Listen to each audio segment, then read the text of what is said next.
How are you. मैं जगत सिंह छोकर आपका स्वागत करता हूं अपने यूट्यूब चैनल्स मैथ जोन्स में।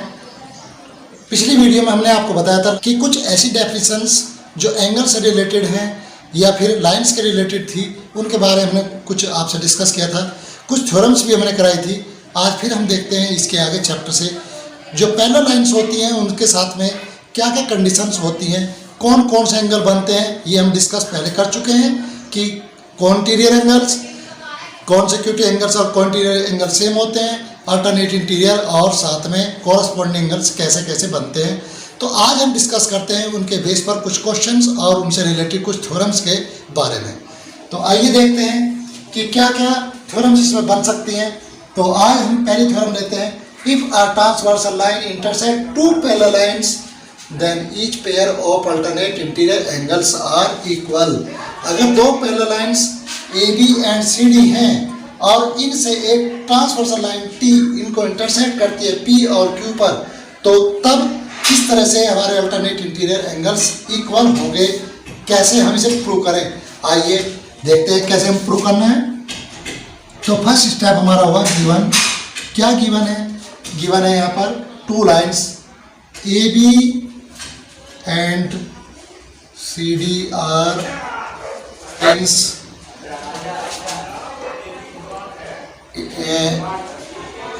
T line intersect A B at P, ये पी पर इंटरसेक्ट करती है और ये क्यू पर, and C D at Q respectively. तो इस तरह से दोनों लाइन ए बी और सी डी पैरेलल हैं, A B parallel C D. Prove क्या करना है? टू प्रूव हमें यहाँ प्रूव करना है कि ये एंगल 1 इक्वल टू एंगल 2 के होगा और 3 एंगल इक्वल टू 4 के होगा। Angle 3 equal to angle 4। Next होता है प्रूफ। प्रूफ में हमें क्या क्या चीज़ें यहाँ पे मिलती हैं या क्या क्या हमें फैक्ट हैं जो इसमें हम ले सकते हैं, जिनके बेस पर हमें प्रूव करना है। तो फर्स्ट फैक्ट हम लेते हैं, देखते हैं कि एंगल 2 और एंगल 5, इससे पहले हम डिस्कस कर, जब दो स्ट्रेट लाइंस आपस में इंटरसेक्ट करते हैं किसी पॉइंट पर, तो उससे बनने वाले एंगल्स वर्टिकल एंगल होते हैं और ये अपोजिट, तो ये इक्वल भी होते हैं। तो इस तरह से हम लेते हैं। तो यहाँ देखते हैं कि angle 2 equal to angle 5, reason लिखें वर्टिकल अपोजिट एंगल्स।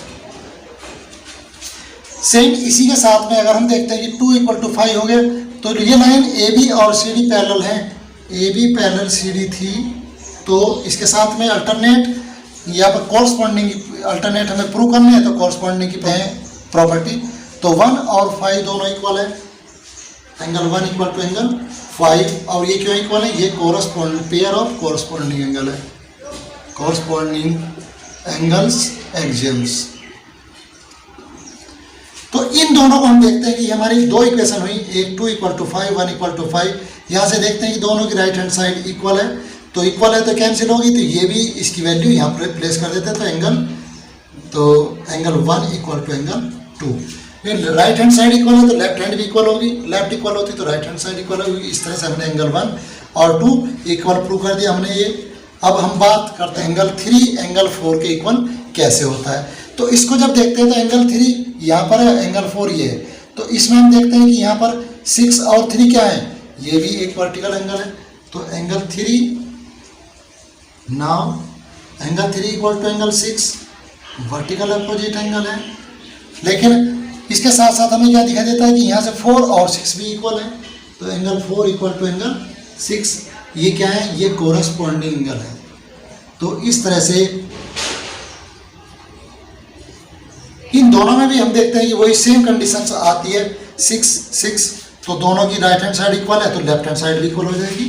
तो √3 एंगल 3 इक्वल टू एंगल 4, और इस तरह से ये भी हमारा प्रूव हो गया। तो इस तरह से हम प्रूव कर सकते हैं कि अल्टरनेट इंटीरियर एंगल्स कैसे इक्वल होंगे अगर दोनों लाइन पैरेलल होती हैं। अगर किसी कंडीशन में, किसी सिचुएशन में हमें दिखाई देता है कि कहीं पर अल्टरनेट इंटीरियर एंगल इक्वल दिए हुए हैं, तो हम ये प्रूव कर सकते हैं कि दी हुई लाइन पैरेलल है। या फिर कॉरस्पॉन्डिंग एंगल इक्वल दिए हुए हैं तो भी हम ये प्रूव कर सकते हैं कि लाइन पैरेलल है। तो इससे एक क्लू हमें दिया हुआ, दूसरा हम लिख सकते हैं उसके बेस पर कि वो कैसे इक्वल होगा। लेते हैं एक example. In figure P is a transversal line to line M and N। ये आपको फिगर दिया हुआ है, इसमें हम देखते हैं कि P लाइन जो दी हुई है ये एक ट्रांसवर्सल लाइन है और ये लाइन M और ये N लाइन है जो कि हमें पैरेलल प्रूव करनी है। अब हमें यहाँ देखना है कि हमें यहाँ पर जब दो लाइन एक दूसरे को इंटरसेक्ट करते हैं तो इस तरह से 4 एंगल 1 2 3 4 एंगल्स बनते हैं।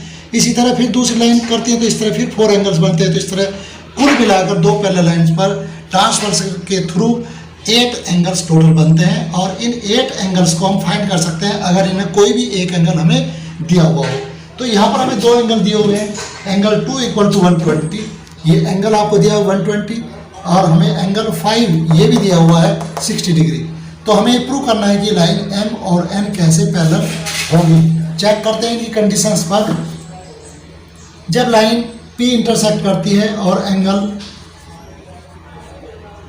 2 = 120 डिग्री और एंगल 5 = 60 डिग्री, ये दो कंडीशंस हमें दी हुई हैं, दिया हुआ है कि 120 डिग्री है।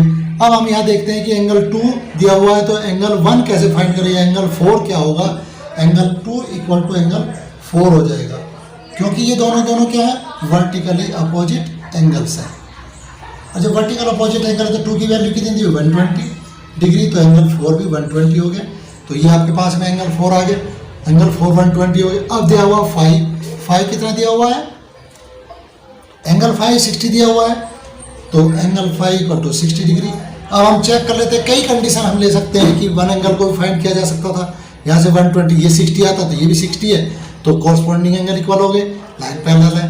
अब हम यहाँ क्या देखें कि अब हम जब 4 हमने फाइंड किया है, यहाँ से 5 और 4 हमें गिवन है, 4 हमने निकाला, 5 गिवन है, तो दोनों देखते हैं और को इंटीरियर वाली प्रॉपर्टी यूज करके देखते हैं कि इसके अकॉर्डिंग एंगल 4 + एंगल 5 = 180 डिग्री होना चाहिए।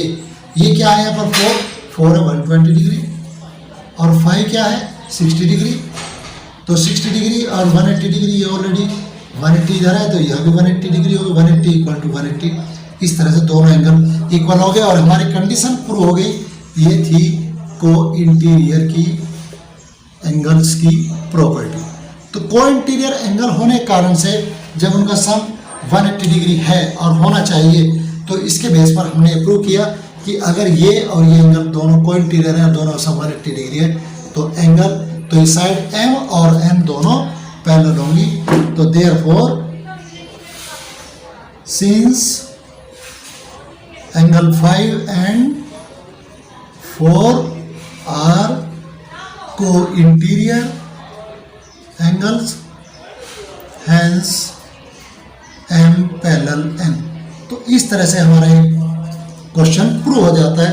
इसी तरह हम और भी क्वेश्चन लेते हैं एग्जांपल इसके, जिससे ताकि आपको क्लियर हो जाए कि कैसे कैसे कंडीशन से सोल्व करना होता है। लेते हैं सेकंड एग्जांपल 2।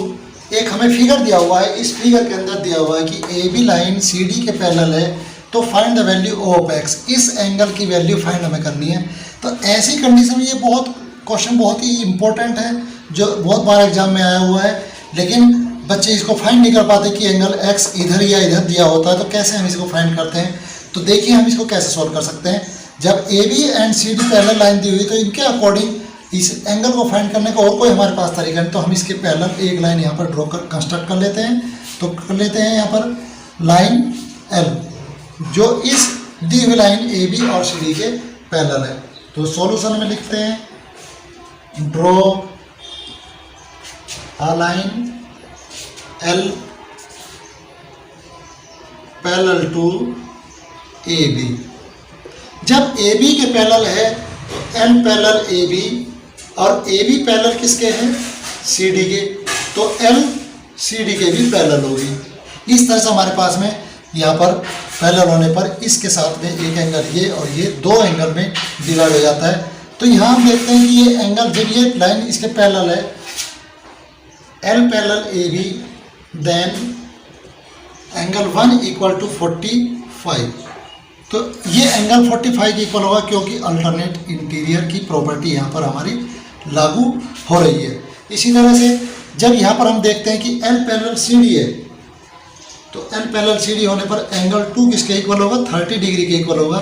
और ये भी दोनों अल्टरनेट इंटीरियर है क्योंकि यहाँ पर ये कंडीशन हमारी आती तो Z की कंडीशन में है और Z कंडीशन वाले अल्टरनेट इंटीरियर एंगल बनते हैं। तो यहाँ पर हम देखते हैं कि एंगल 1 और एंगल 2 दोनों की वैल्यू हमारे पास में है और ये दोनों को अगर हम सम कर लें तो इस एंगल को फाइंड किया जा सकता है टोटल। तो यहाँ पर हम एंगल 1 और 2 निकालेंगे दोनों को सम करके, तो angle 1 plus angle 2 equal to 45 plus 30 equal to 75 degree. तो इस तरह से ये कुल आया 75। अब इस 75 एंगल को प्लस इस एंगल को अगर जोड़ दें तो ये x plus angle 1 plus angle 2 is equal to 360। एक ही पॉइंट के अराउंड घूमने पर एक कंप्लीट एंगल बनता है और इसका सम 360 होता है। तो ये कंप्लीट एंगल हो गया और इसके बेस पर इसकी वैल्यू 360 होती है। तो ये एंगल 2 और 1 की वैल्यू हमारी 75 आई थी, तो 75 हमने यहाँ प्लेस किया, x प्लस 75 इक्वल टू 360 और x equal to 360 degree minus 75 degree. इस तरह से 10 with 5 5 6 15 15 7 8 इस तरह 285 डिग्री इस x की वैल्यू आ जाती है। और ये x की वैल्यू ये रिफ्लेक्स एंगल है जिसकी वैल्यू 180 से और 360 के बीच में लाई करती है। तो ऐसे कई क्वेश्चन होते हैं जिसके अंदर हमें कंस्ट्रक्शन करने के बाद में क्वेश्चन को इजी फॉर्म में लाया जा सकता है। और हम एक और एग्जांपल हम यहाँ पर लेते हैं। तो ये हमने एग्जांपल लिया जिसके अंदर AB लाइन CD के दी हुई है पैरेलल और ये EF एक लाइन है जो यहाँ पर ज्वाइन करने पर दिखाई देती है हमें। तो हमें प्रूव करना है कि AB पैरेलल CD, ये हमें EF प्रूव करना है। AB पैरेलल CD दिया हुआ है और ये EF के इक्वल प्रूव करनी है EF। तो ये लाइन इसके प्रूव करनी है, जबकि गिवन क्या है, गिवन है हमें AB पैरेलल CD।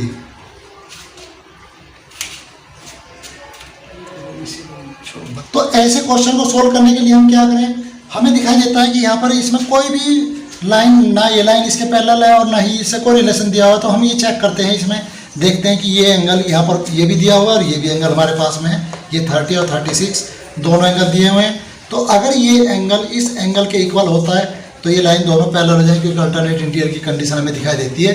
चेक करते हैं, 66 ये एंगल है और 30 प्लस 36 ये भी 66 हुआ।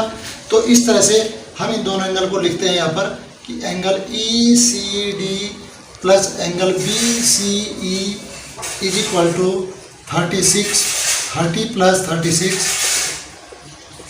Equal to 66। अब ये 66 है तो angle ABC is equal to angle BCD, दोनों की value 66। Angle ABC equal to angle BCD, ये 66 है और यहाँ भी 66 है, दोनों की वैल्यू इक्वल आ जाती है। तो इसका मतलब है कि ये दोनों कुछ ना कुछ रिलेशन है। अब हम देखते हैं कि यहाँ कंडीशन क्या कहती है, but these angles are alternate interior angles. ये अल्टरनेट इंटीरियर एंगल्स की एग्जाम्स को फॉलो करते हैं, प्रूव करते हैं। तो इसलिए हम जब ऐसे केस होता है तो अल्टरनेट इंटीरियर एंगल इक्वल होते हैं तो वो लाइन्स हम कह सकते हैं कि दोनों लाइन पैरेलल होंगी, तो AB पैरेलल CD हो जाएगी। तो ये हमारी एक कंडीशन आ गई कि ये लाइन दोनों पैरेलल हो गई इसके। अब हमें ये प्रूव करना है कि क्या EF का भी रिलेशन CD के साथ में है। तो अभी हम यहाँ देखते हैं कि EF से बनने वाला एंगल ये है और इससे एंगल बनता है 30। तो इन दोनों को चेक करते हैं, angle FEC plus angle ECD is equal to कितना होता है, चेक करो, 150 degree plus 30 degree is equal to 180 degree. तो इन दोनों सम भी 180 डिग्री है। तो 180 होने के कारण हम क्या देखते हैं कि ये दोनों एंगल हैं क्या, ये ट्रांसवर्सल लाइन के एक ही ओर के बनने वाले इंटीरियर एंगल्स हैं, को इंटीरियर एंगल्स हम इसको कहते हैं, कॉन्सेक्यूटिव एंगल कहते हैं। तो इस तरह जब ये दोनों एंगल्स का सम 180 होता है तो वो को इंटीरियर एंगल होते हैं और ये लाइन दोनों पैरेलल प्रूव हो जाती है। तो इस तरह से CD पैरेलल होगी EF के। अब यहाँ पर हमारे पास में था ए बी पैरेलल थी सी डी के और C D parallel E F के, तो ये दोनों कंडीशंस देखते हैं कि सी डी दोनों में सेम है। तो अब क्या बचे, जब दोनों सेम है तो ये कॉमन आ जाएगा, तो ए बी पैरेलल हो जाएगा, therefore A B parallel E F. तो इस तरह से हमने ये ए बी को ई एफ के पैरेलल प्रूव कर दिया। अब हम ये इस तरह से और भी अनेकों इस तरह की कंडीशंस हो सकती हैं या क्वेश्चंस हो सकते हैं। तो अगर आपको इस तरह की कोई भी प्रॉब्लम्स आती है या आपको लगता है कि इस तरह की प्रॉब्लम में कोई समझ में नहीं आता, तो आप हमें कमेंट कर सकते हैं। कमेंट करने के बाद में हम उसका आपको रिप्लाई करेंगे या उसके बेस पर उसको समझाने का पूरा प्रयास करेंगे। इसके बाद आज की वीडियो में केवल हम इतना ही बताते हैं, बाकी नेक्स्ट कुछ थ्योरम्स और हम आपको समझाएंगे, जैसे सम ऑफ एंगल प्रॉपर्टीज़ हैं वो नेक्स्ट वीडियो में हम आपको देंगे।